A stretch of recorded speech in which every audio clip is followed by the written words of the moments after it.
నమస్తే వ్యూస్. చాలా మందికి మోకాళ్ళ ఆపరేషన్ జరుగుతుంది. ఆ ఆపరేషన్ తర్వాత తీసుకోవాల్సిన జాగ్రత్తలు, అలాగే డయాబెటిక్ ఫుడ్ అంటే ఏంటి, సరిగ్గా తీసుకోకపోవడం వల్ల వచ్చే ఇన్ఫెక్షన్స్ ఎలా ఉంటాయి అనేది ఇవాళ మనం మాట్లాడదాము. డాక్టర్ రాజశేఖర్ గారు, ఆర్థోపెడిక్ సర్జన్. నమస్తే sir.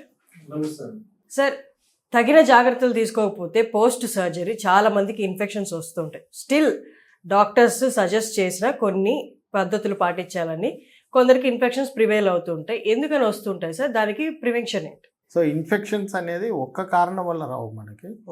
They will be multiple reasons for an infection. ఒక పేషెంట్కి ఎవరికైనా ఇన్ఫెక్షన్ వచ్చింది అంటే ఒకటేంటంటే సర్జికల్ ఫ్యాక్టర్స్ ఒకటి ఉంటుంది, రెండోది వచ్చేసి పేషెంట్ ఫ్యాక్టర్స్, తర్వాత పేషెంట్ ఫ్యాక్టర్స్లో మళ్ళీ కోమార్బిడ్ కండిషన్స్ అనమాట. అది తర్వాత పోస్ట్ ఆప్ ఫాలో అప్, వాళ్ళు ఎలా ప్లాన్ చేస్తున్నారు ఏంటి, whether they are following up with the doctor or not, post op protocol అదంతా. Just post op instructions follow చేయకపోవడం వల్ల ఇన్ఫెక్షన్ రావాలని ఏం లేదు. బట్ చేయకపోతే మాత్రం ఏమైనా ప్రాబ్లమ్స్ ఉండి వాళ్ళు ఫాలో అప్ చేయకపోతే అప్పుడు ఇన్ఫెక్షన్ కంపల్సరీగా వచ్చే ఛాన్సెస్ ఎక్కువ ఉంటాయి. సార్, ఇన్ఫెక్షన్స్ టైంలో మనం నార్మల్గా మీరు ఇచ్చిన ఇన్స్ట్రక్షన్స్తో పాటు మీరు అన్నారు పేషెంట్ వల్ల వచ్చే కొన్ని ఉంటాయని. అంటే మెయిన్ రీజన్స్ ఏమంటాయి సార్? జస్ట్ ఇన్స్ట్రక్షన్స్ పాటించకపోవడమేనా, or food intake or posture సరిగ్గా కూర్చోకపోవడము అలాంటి వల్ల కూడా ఇన్ఫెక్షన్స్ లాంటివి వస్తుంటాయి? అంటే పోస్చర్కి ఇది ఇన్ఫెక్షన్కి ఏం సంబంధం ఉండదు. పేషెంట్ ఫ్యాక్టర్స్లో వచ్చేసి మనకు ఒకటి immunity status. Patient immunity status ఎలా ఉంది, సప్రెస్డ్ ఉందా లేకపోతే ఇమ్యూనిటీ సరిగా ఉందో లేదో చూడాలి ఫస్ట్ థింగ్. సెకండ్ థింగ్ వచ్చేసి కోమార్బిడ్ కండిషన్స్ ఉంటాయి. కోమార్బిడ్ కండిషన్స్లో ఏంటంటే మనకి మోస్ట్ కామన్గా డయాబెటీస్ పేషెంట్స్లో కనుక షుగర్స్ కంట్రోల్లో ఉండాలి మనకి. షుగర్స్ కంట్రోల్లో లేకుండా కనుక ఒకవేళ HbA1c చాలా హై ఉండి సర్జరీ చేయించుకుంటే కనుక then they are having very high chance of getting infection. తర్వాత వచ్చేసి మనకి వేరే ఫ్యాక్టర్స్ ఏముంటాయంటే వూండ్ క్లీన్గా పెట్టుకోవాలి వాళ్ళు సర్జరీ అయిన తర్వాత. అది తడవకూడదు. తడిస్తే ఒక్కోసారి లోపలికి వాటర్ కానీ పోయి బ్యాక్టీరియా లోపలికి వెళ్ళే ఛాన్స్ ఉంటుంది. ఏంటంటే వూండ్ మనం వాటర్ టైట్ క్లోజ్ చేస్తాం, but still there are chances that అది వూండ్ తడవటం వల్ల కానీ లేదంటే దాన్ని క్లీన్గా పెట్టుకోకపోవడం వల్ల కానీ వస్తుంది. అట్లా ఏమైనా తడిచినప్పుడు వెంటనే డ్రెస్సింగ్ మార్చుకోవాలి. సో వాళ్ళు చేసుకోవడం కష్టం, బట్ అట్లీస్ట్ దగ్గరలో ఉన్న హాస్పిటల్కి వెళ్తే వాళ్ళు వెంటనే మార్చేస్తారు. సో అది మార్చుకోకుండా అలాగే పెట్టుకుంటే ఆ తడిచిపోయిన డ్రెస్సింగ్ కానీ లేదంటే వేరే ఏమైనా మట్టి ఏదైనా డర్టీ అయినా డ్రెస్సింగ్ పెట్టుకుంటే వచ్చే ఛాన్సెస్ ఉంటాయి. As long as the dressing is sealed. ఇప్పుడు ఏంటంటే మిప్పోర్ డ్రెస్సింగ్స్ అని వస్తాయి, ఇప్పుడు వాటర్ ప్రూఫ్ కూడా ఉంటాయి. సో దాంట్లో వాటర్ పడిన ప్రాబ్లం ఉండదు మనకి. But as long at is water tight ఉన్నంత వరకు మనకి ఇన్ఫెక్షన్ రాదు వాటిల్లో. సో ఇప్పుడు పేషెంట్ ప్రాక్టీస్లో ఇప్పుడు షుగర్స్ తీసుకున్నాం అనుకోండి, షుగర్స్ కంట్రోల్లో లేకుండా వాళ్ళు హై షుగర్స్ వస్తూ ఉంటే కూడా very high chance of infection ఉంటుంది. తర్వాత ఇంకోటి వచ్చేసి ఓటీ కండిషన్స్. ఓటీ నీట్ గా ఉందా లేదా, ఇన్స్ట్రుమెంట్స్ అవన్నీ కూడా చూసుకోవాలి మనం.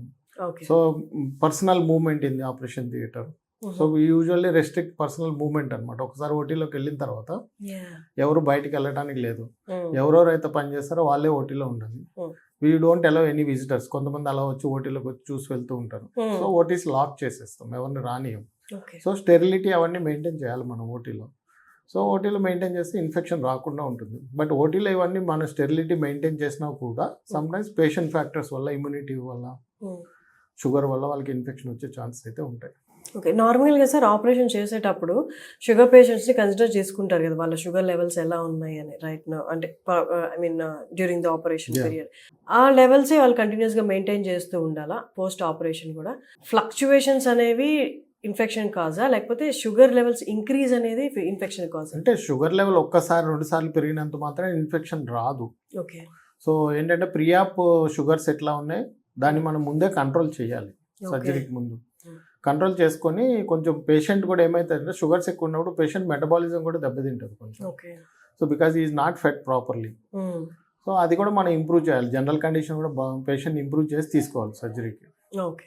సో ఇప్పుడు యాంటీ ఆక్సిడెంట్స్ పెట్టాలి, మల్టీవిటమిన్స్ పెట్టాలి, ఇవన్నీ ఇచ్చి కొంచెం టిష్యూ ఫంక్షన్ ఇంప్రూవ్ చేసి తీసుకుంటే టిష్యూ రెసిస్టెన్స్ పెరుగుతుంది అనమాట ఇన్ఫెక్షన్కి. ఓకే. దానివల్ల ఇన్ఫెక్షన్ రాకుండా ఉంటుంది. Even after infection also we have to give proper diet, protein rich diet ఇవ్వాలి వాళ్ళకి.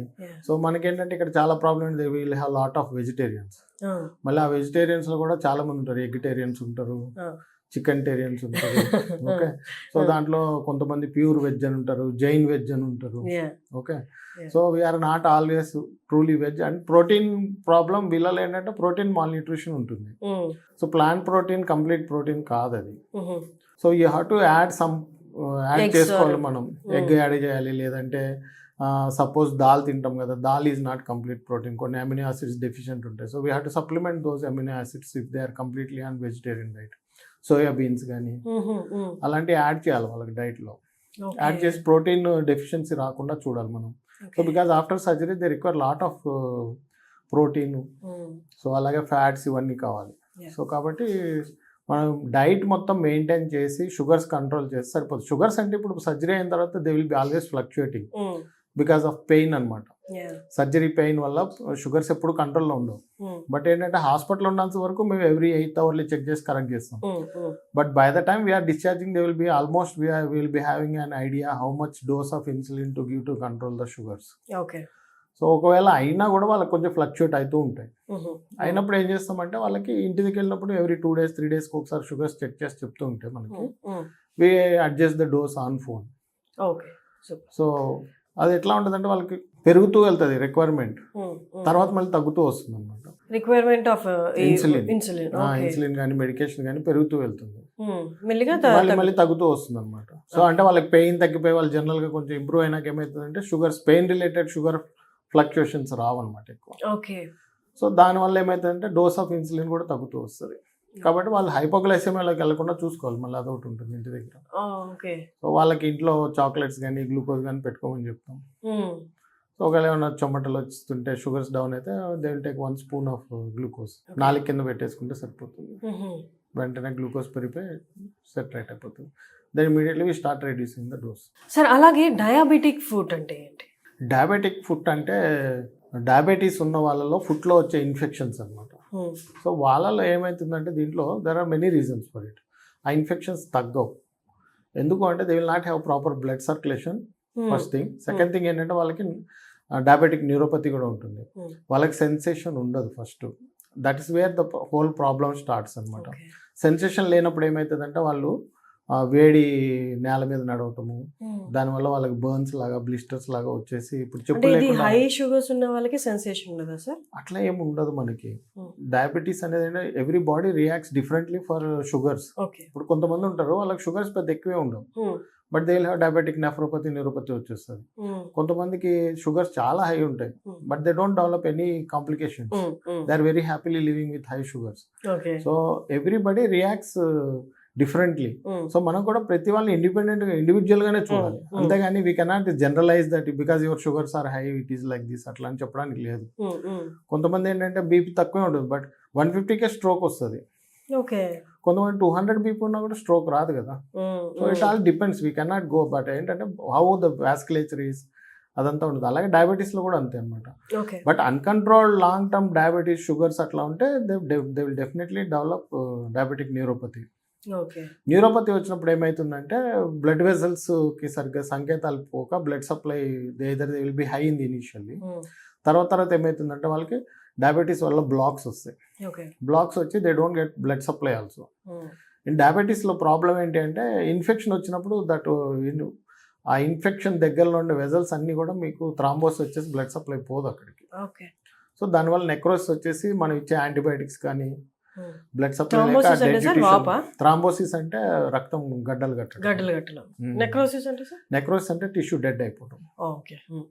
సో దానివల్ల వాళ్ళకి ఏమవుతుందంటే ఆ టిష్యూ నెక్రోసిస్లో బ్యాక్టీరియా అట్లనే సర్వైవ్ అవుతూ ఉంటుంది. సో మనం ఇచ్చే యాంటీబయాటిక్స్ వూండ్లోకి సరిగ్గా పెనిట్రేట్ అవ్వవు కాబట్టి will not get antimicrobial clearance రాదు. బ్లడ్ సర్క్యులేషన్ సరిగ్గా లేదు కాబట్టి they will not have tissue regeneration also properly. They will have skin defects ఉంటాయి, వాళ్ళకి అల్సర్స్ ఉంటాయి, అవి హీల్ కావు, నాన్ హీలింగ్ అల్సర్స్ ఉంటాయి వాళ్ళకి చాలా కాలం. కొంతమంది 3 years 4 years బాధపడుతూ ఉంటారు. సో వాళ్ళు చాలా కేర్ తీసుకోవాలి నడిచేటప్పుడు. సెన్సేషన్ ఉండదు వాళ్ళకి మెయిన్ ఫుట్లో. నడిచేటప్పుడు ఏమైనా రాళ్ళు అవి గుచ్చుకున్నప్పుడు చిన్న చిన్న పుండ్లు అయినప్పుడు వాళ్ళు ఏంటంటే వాళ్ళకి తెలియదు కదా, సో అలాగే వదిలేస్తారు. దాంట్లోకి చెప్పులు లేకుండా తిరుగుతుంటారు. దాంతో మట్టి అదంతా లోపలికి వెళ్ళిపోయి వూండ్ ఇంకా మానదనమాట. That will become with time it becomes bigger wound. తర్వాత ఇంకోటి ఏంటంటే మన డయాబెటిక్ ఫుడ్లో ప్రాబ్లం ఏంటంటే ఇన్ఫెక్షన్ అనేది it is like we only see the tip of the iceberg. Okay. So లోపల ఎక్స్టెన్సివ్ ఉంటుంది. Sometimes whole foot is infected, కానీ బయటకు మాత్రం మీకు చిన్న హోల్ ఉంటుంది. సో హౌ మచ్ అనేది కూడా we have to assess. So మనం ఊరినే పైనుంచి ఊండి చూసేసి దాన్ని డైలీ డ్రెస్సింగ్ చేస్తూ ఉంటాం. కొంతమంది 1 year చేసినా కూడా మానదు, because there is deep seated infection ఉంటుంది వాళ్ళకి ఫుట్లో. ఒక్కోసారి ఓపెన్ చేస్తాను నేను, ఫుట్ నుంచి నీ జాయింట్ వరకు కూడా ఓపెన్ చేస్తాను, ఎందుకంటే పస్ అంత పై వరకు కూడా వెళ్తుంది మజిల్ ప్లేన్స్లో. కానీ వాళ్ళకి తెలియదు ఇవన్నీ కంపార్ట్మెంట్స్ ఏంటంటే కనెక్టెడ్ ఉంటాయి. సో ఇప్పుడు మా లెగ్ నుంచి వచ్చే మజిల్స్ ఫుట్లోకి వస్తాయి. So that is all one single compartment అనమాట. దానికి దీనికి కనెక్టివిటీ ఉంది. ఫుట్లో ఏమైనా ఇన్ఫెక్షన్ వస్తే sometimes it spreads to the up also. పైన ఏమైనా ఇన్ఫెక్షన్ వస్తే కిందకు కూడా వస్తుంది, టెండాన్స్లోంచి స్ప్రెడ్ అయిపోతుంది అనమాట. సో టెండాన్స్లో స్ప్రెడ్ అవుతుంది కాబట్టి ఆ టెండాన్ ట్రాక్లో వెళ్ళి మనం అదంతా ఓపెన్ చేసి క్లియర్ చేయాలి. So wound will be always పెద్దదే ఉంటుంది. వాళ్ళు మా దగ్గర చిన్న వూండ్తో వస్తే వెళ్ళేటప్పుడు పెద్ద వూండ్తో వెళ్తారు, మొత్తం క్లీన్ చేసి ఓపెన్ చేస్తాం కదా. సో కాబట్టి వాళ్ళకి పెద్ద ఉండే ఉంటుంది. So it is very debilitating financially also for patients, because sometimes they don't heal for months, years, heal కావు. I treat patients for 4 years non-healing ulcers, 7 years blood supply లేనివి. సో అవన్నీ చేస్తాం మేము ఇక్కడ. సో కాబట్టి వాళ్ళకి చాలా ఇబ్బందిగా ఉంటుంది, ఫ్యామిలీకి కూడా చాలా ప్రాబ్లం అనమాట. It's not that thing is they have to go with them to the hospital, leaving their work and all that. వీళ్ళలో ఇంకోటి ఏంటంటే problem, they will have kidney problem ఉంటుంది, క్రానిక్ కిడ్నీ డిసీజ్ ఉంటుంది, హార్ట్లో బ్లాక్స్ ఉంటాయి. Sometimes we take patients for surgery with 90% blocks. They might die any time. Risk ఉంటుంది, but surgery చేయాలి. అక్కడ ఇన్ఫెక్షన్ ఉంది, they will be in sepsis. So stent వేయడానికి కూడా ఉండదు అంత సెప్సిస్లో ఉన్నప్పుడు. So you have to take high risk consent తీసుకొని చేయాల్సి వస్తుంది, వాళ్ళకి ప్రాబ్లం ఉంటుంది. సో విన్నారు కదా డాక్టర్ గారు చెప్పింది. సో మీరు ఎవరైనా కన్సల్ట్ అవ్వాలి అనుకుంటే ఓనర్స్ రోబోటిక్ హాస్పిటల్స్కి మీరు కన్సల్ట్ అవ్వచ్చు. డాక్టర్ రాజశేఖర్ గారు ఆర్థోపెడిక్ సర్జన్, కన్సల్టేషన్స్ తీసుకుంటారు. నమస్తే సార్, థ్యాంక్ యూ.